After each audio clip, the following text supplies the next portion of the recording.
नमस्कार मित्रांनो, मी गौतम मोहोळ माझ्या यूट्यूब चॅनलवर आपणा सर्वांचं अगदी मनापासून हार्दिक स्वागत करतो.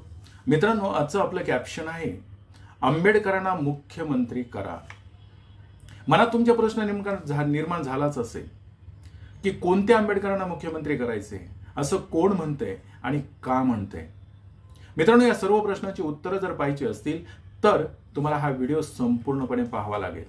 तर झालंय असं, महाराष्ट्र सरकारचं हिवाळी अधिवेशन सध्या नागपूर या ठिकाणी चालले आणि त्या अधिवेशनामध्ये जो प्रमुख प्रश्न सर्व आमदार जे आहेत विधानसभेचे, हे जे काही प्रश्न आहे तो प्रश्न म्हणजे महाराष्ट्रामध्ये सध्या सामाजिक राजकीय वातावरण ढवळून काढणारा प्रश्न म्हणजे मराठा आरक्षणाचा प्रश्न. आणि यावर सर्व आमदारांनी आपापली मतं मांडली आणि त्यानंतर एक आमदार जे आहेत की ज्या आमदारांच्या वक्तव्यानं आपलं लक्ष वेधून घेतलं ते आमदार म्हणजेच ओमप्रकाश बाबाराव कडू हे अचलपूर विधानसभा मतदारसंघाचे अपक्ष आमदार आहेत. आणि हे अपक्ष आमदार 4 वेळा त्या ठिकाणाहून निवडून आलेले आहेत. अतिशय साधी राहणी आहे माणसाची, संयमी माणूस आहे, परंतु प्रत्येक प्रश्नाला वाचा फोडणारा, ज्यांचं कुणी नाही म्हणजे असहाय्य माणसाला सहाय्य करणारा हा माणूस. उदाहरण द्यायचं झालं तर दिव्यांग लोक आहेत, जे अपंग लोक आहेत, या लोकांना मदतीचा हात देणारा हा माणूस. अनाथ लोक आहेत, ज्यांचं कुणी नाहीये, अशा माणसांना मदत करणारा हा माणूस किंवा त्यांच्यासाठी आंदोलन करणारा हा माणूस. आणि अनाथ लोकांना 1% आरक्षण मिळवून देणारा सुद्धा हा माणूस आहे. शेतकऱ्याकडे जास्त लोकांचं लक्ष नसतं, फक्त त्याचं राजकारण होतं, परंतु त्यासाठी सुद्धा रस्त्यावर वेळोवेळी उतरणारा, त्यांच्या प्रश्नाला वाचा फोडणारा हा माणूस आहे. आणि अशा माणसाने हे वक्तव्य ज्या वेळेस केलं तर मला असं वाटतंय का या राज्यात शांतता ठेवायची असेल तर पूज्य बाबासाहेब आंबेडकरांचे वंशज आमचे प्रकाश आंबेडकरलाच आता मुख्यमंत्री केलं पाहिजे. म्हणजे या देशामध्ये खऱ्या अर्थानं खरा न्याय ज्यांनी घटना दिली आमच्या देशाला, त्याच्यावर आम्ही कम से कम तेवढं तरी आपण केलं पाहिजे. अशा पद्धतीनं समोर झाले काय हरकत आहे? काही हरकत नाही. मला वाटतं हे तेव्हा शांत राहील सगळं. नाही तर मुद्दा म्हणून विधानसभेत बोलतोय सगळे, कारण मला काही पक्ष नाही आहे, पण असं करायला काय हरकत आहे? का बरं दलित मुख्यमंत्री होऊ नये? का बरं माळी मुख्यमंत्री होऊ नये? का बरं तेली होऊ नये? तेलाचा मुख्यमंत्री झाला पाहिजे. आता लय झालंय, आम्ही 8 वर्ष मराठ्याला दिले, तुम्ही आम्हाला काहीच दिलं नाही मराठ्याला आरक्षण. आदिवासी मुख्यमंत्री आमचा राजकुमार कोण मुख्यमंत्री झाला पाहिजे? काय हरकत आहे? अध्यक्ष महोदय, आखरी समतेचा हा नारा फक्त बोलून चालत नाही, प्रत्यक्षात उतरावं लागतं.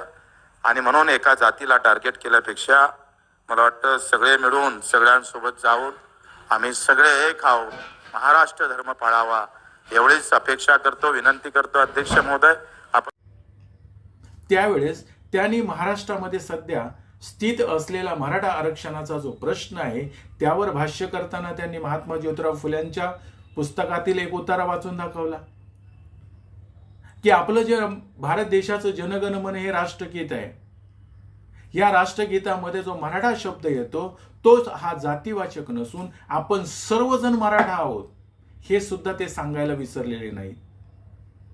आणि मग जाती धर्मामध्ये विभागलेली माणसं कशी विभागली जातात किंवा जात माणसाच्या जन्मा अगोदर नसते, तर जात ही माणूस जन्मल्यानंतर त्याला जात आणि धर्म अशा पद्धतीने चिकटतो की तो माणूस मेल्याशिवाय तो जात नाही, हे सुद्धा ते सांगायला विसरलेले नाही. असे हे आमदार ज्यावेळेस असं म्हणतात की बाळासाहेब आंबेडकरांना मुख्यमंत्री करा म्हणजे महाराष्ट्र शांत होईल, याचं कारण ज्यावेळेस त्यांनी हा प्रश्न केला किंवा त्यांनी हे वक्तव्य केलं त्यावेळेस मात्र मनामध्ये विचार आला की हा जो आमदार बोलतोय हे खरं आहे का? की बाळासाहेबांना का मुख्यमंत्री करायचे, कशासाठी करायचे? आणि त्यांनी जे संदर्भ दिलेत ते संदर्भ खरंच योग्य आहेत का? मित्रांनो, मला जे वाटलं ते मी तुम्हाला सांगण्याचा प्रयत्न करतोय. बाळासाहेब आंबेडकर तथा प्रकाश आंबेडकर हे विश्वरत्न परमपूज्य डॉक्टर बाबासाहेब आंबेडकरांचे नातू आहेत. आणि बाबासाहेब आंबेडकर या भारत देशाचे सुपुत्र, या भारत देशाच्या या मातीमध्ये जन्मलेला हा माणूस लहानपणापासूनच अस्पृश्यतेचे चटके, जातीचे चटके सहन केलेला हा माणूस, परंतु याच अस्पृश्यतेच्या जोखडातून मानव मुक्तीचा संघर्ष निर्माण करणारा हा माणूस, मानव मुक्तीसाठी लढा देणारा, आंदोलन करणारा हा माणूस, पाण्यासाठी आंदोलन करणारा हा माणूस, की जो आपल्याला माहीतच आहे 20 मार्च 1927ला महाडचा सत्याग्रह केला, 25 डिसेंबरला मनुस्मृतीचं दहन केलं, की ज्या मनुस्मृतीने अन्याय अत्याचार लादला होता. अशा मनुस्मृतीचं दहन करतानाही बाबासाहेबांबरोबर सर्व जाती धर्मातील मंडळी होती. बाबासाहेबांचे जे विचार आहेत किंवा बाबासाहेबांचं मानव मुक्तीचं जे स्वप्न आहे याला मानणारी सुधारक विचाराची सर्व मंडळी बाबासाहेबांबरोबर होती.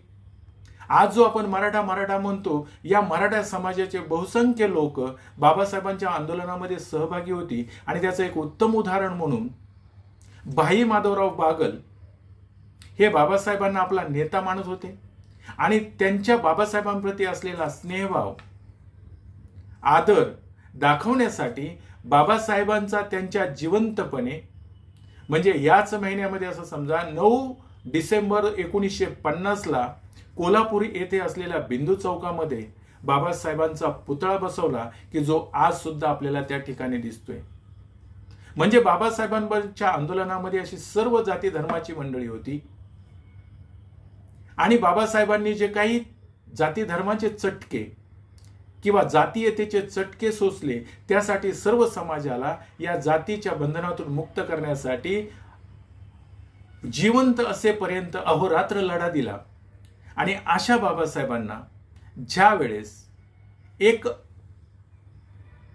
मानव मुक्तीचं किंवा सर्व लोकांना न्याय देण्याचं काम त्यांच्याकडे आलं, ते म्हणजे भारतीय संविधान निर्मितीमध्ये बाबासाहेबांना जे काम मिळालं किंवा भारतीय संविधान निर्माण करण्याचं बाबासाहेबांकडे जे काम आलं, त्या कामामध्ये आपल्या स्वतःवर कितीही अन्याय झाला तरी तो अन्याय त्यामध्ये न दिसता भारत देशातील तमाम जाती धर्माच्या लोकांना न्याय देण्यासाठी बाबासाहेबांनी या संविधानामध्ये सर्वांना समान न्याय, हक्क, अधिकार दिले.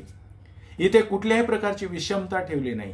आणि जो महाराष्ट्रामध्ये आज प्रश्न निर्माण झालाय मराठा आरक्षणाचा, हा आरक्षणाचा प्रश्न तर बाबासाहेबांना ज्यावेळेस संविधानाचं काम करत होते, त्या संविधानाच्या कामामध्ये प्रथम बाबासाहेबांनी मराठा हा बहुल असलेला समाज यांना उद्या आरक्षणाची गरज पडणार आहे म्हणून सर्वप्रथम 340व्या कलमाची निर्मिती केली आणि त्यानंतर बाकीच्या लोकांना आरक्षण देण्याचा प्रयत्न केला. हे पाहता बाबासाहेबांनी कुठलीही विषमता किंवा कुठलाही द्वेष त्यामध्ये ठेवला नाही. म्हणजे जे जातीयतेचे चटके सहन करावे लागले ते स्वतः घेऊन बाकीच्या लोकांना मात्र मानव मुक्तीसाठी लढा दिला. आणि अशा बाबासाहेबांनी तर सांगितलं होतं की मी प्रथमताच भारतीय आहे आणि अंतिमही भारतीय आहे. बाबासाहेबांनी कोणत्याही धर्माचा स्वीकार न करता या भूमीतला सिद्धार्थ बुद्धाचा, शांतीचा, समतेचा, बंधुत्वाचा धम्म म्हणजे विचार स्वीकारला. कारण धर्मामध्ये रूढी परंपरा असतात आणि रूढी परंपरा ह्या जातीभेदाला कारणीभूत असतात. म्हणून बाबासाहेबांनी शांतीचा धम्म हा सिद्धार्थ बुद्धाचा स्वीकारला आणि या मातीमध्ये त्याची पुनरुभारणी केली. असे हे बाबासाहेब आंबेडकरांना जर बघितलं तर त्यांचं कार्य, त्यांचं देशाप्रती असलेलं प्रेम बघितलं आणि आज त्यांच्याच पावलावर पाऊल ठेवून त्यांचे नातू बाळासाहेब आंबेडकर तथा प्रकाश आंबेडकर, जो सर्वसामान्य वंचित घटक आहे की जो अजूनही राजकीय पटलापासून दूर आहे, अशा समाजाला एकत्र करून त्याला न्याय देण्याचं काम करतायत. आणि राहिलेलं स्वप्न, बाबासाहेबांचं राहिलेलं स्वप्न पूर्ण करण्याचा प्रयत्न करतायत. अशा बाळासाहेब आंबेडकरांना जर मुख्यमंत्री केलं, तर त्यांना जर अधिकार दिले, तर बाबासाहेबांना जसं भारतीय संविधान निर्मितीमध्ये अधिकार मिळाले आणि त्या अधिकाराचं त्यांनी सोनं केलं, सर्व समाजाला न्याय दिला, अन्यायाला थारा लागू दिला नाही, तशाच पद्धतीचा प्रयत्न बाळासाहेब आंबेडकर या ठिकाणी करतील आणि महाराष्ट्रामध्ये जो मराठा समाजाच्या आरक्षणाचा प्रश्न निर्माण झालाय याला सुद्धा न्याय देतील. आणि आज जो मराठा ओबीसी मध्ये जाण्याचा प्रयत्न करतोय, परंतु त्यामध्ये ते लोक घ्यायला तयार नाहीत.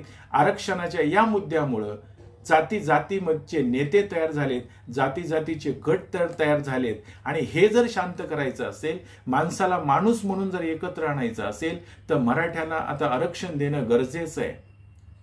आणि बाळासाहेब तर सांगतायत की आरक्षण हे मराठा समाजाला देता येतं, परंतु महाराष्ट्राचे जर 8 मुख्यमंत्री म्हणजे जातीचे मुख्यमंत्री होऊनही आज मराठा समाजाला आरक्षण मागण्याची जर वेळ येत असेल, म्हणजे त्यांच्याच जातीच्या माणसांकडे जर प्रमुख पद महाराष्ट्राचं मुख्यमंत्रीपद दिलं असेल आणि ती 8 झाली असतील आणि आज आरक्षण मागण्याची त्यांच्यावरच वेळ येत असेल, तर मात्र आता एक संधी, जशी बाबासाहेबांनी सर्व भारत देशातील नागरिकांना न्याय दिला, सर्वांना समान न्याय दिला, तसाच न्याय त्यांचे नातू बाळासाहेब आंबेडकर देतील या अपेक्षेनं, या आशेनं, किंवा बाबासाहेबांनी जसा सर्वांना न्याय दिला तसाच त्यांच्या प्रती आपणही न्याय दिला पाहिजे. आणि बाळासाहेब आंबेडकरांना एकदा महाराष्ट्राचं मुख्यमंत्री करून त्यांच्या हाती जर अधिकार दिला, तर मराठा समाजाच्या आरक्षणाचाही प्रश्न सुटेल आणि सर्व समाजाला पुन्हा एकदा न्याय मिळेल.